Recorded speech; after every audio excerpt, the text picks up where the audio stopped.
Hi అండి. ఒక్కొక్కసారి మనం లైఫ్‌లో కొంతమంది వాళ్ళ కెరియర్‌లో దూసుకుపోతూ ఉంటారు. ఇంకొంతమంది కొంచెం స్లోగా వెళ్తూ ఉంటారు. కొన్ని కుటుంబాల్లో ఇద్దరు అన్నదమ్ములు ఒకలాగుంటే, ఇంకొక వాళ్ళ తమ్ముడు ఒకలాగా ఉండడం చూస్తూ ఉంటాం. అయితే వాళ్ళకి టాలెంట్ లేదు అని కాదు. వాళ్ళకు తగ్గ ఆపర్చునిటీ కొంచెం లేట్‌గా వచ్చి ఉండొచ్చు.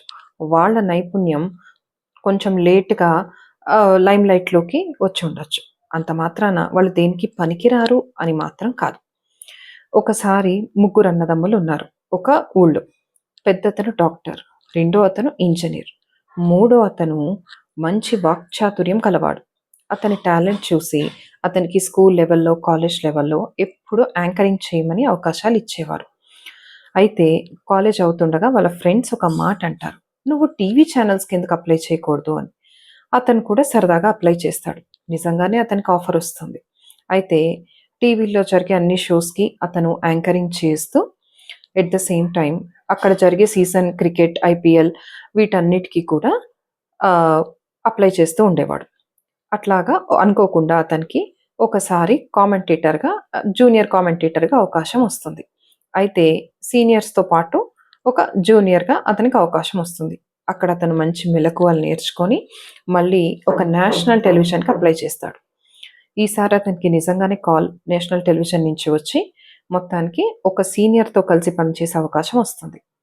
అతను మొత్తానికి ఆ సీనియర్ గైడెన్స్‌లో బాగా గ్రిప్ సంపాదించి 2 దేశాల మధ్య జరిగే క్రికెట్‌కి వన్ ఆఫ్ ద బెస్ట్ కామెంటేటర్స్‌గా అతను రికమెండ్ చేయబడతాడు. ఆ తర్వాత నుంచి అతనింక వెనక్కి తిరిగి చూసుకోకుండా ప్రతి జరిగే cricket like domestic are international మొత్తానికి ఇతను వన్ ఆఫ్ ద కామెంటేటర్స్‌గా కొంత టైం అయినా సరే ఇతనికి అవకాశం వస్తూ ఉండేది. ఆ తర్వాత నుంచి ఇతని జీతం ఒక్కొక్కసారయితే ఇతని కామెంటరీ వినడానికి వచ్చేవాళ్ళు కూడా ఉండేవాళ్ళు. మొత్తానికి ఇతన్ని ఎప్పుడూ గూడా టీవీ వాళ్ళు బాగా కవర్ చేసేవాళ్ళు. వాళ్ళ ఫాదర్ ఇదంతా గమనించి ఎప్పుడూ కూడా వీడిని ఆ పై ఇద్దరితో కంపేర్ చేస్తూ ఉండేవాడిని. అసలు వీడు సెటిల్ అవుతాడా లేదా అనుకునేవాడిని.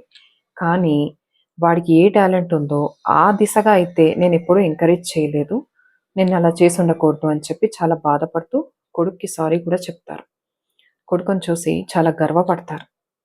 ఎప్పుడైతే ఎవరైతే లేట్ అని అనుకుంటారో వాళ్ళు అందరికంటే కూడా బాగా సెటిల్ అవుతారు. ఒక బంతి దూరంగా వెళ్లి బలంగా విసిరితే ఎంత దూరమైనా వెళ్తుంది. అదొక 6 కూడా హిట్ చేస్తుంది. Thank you.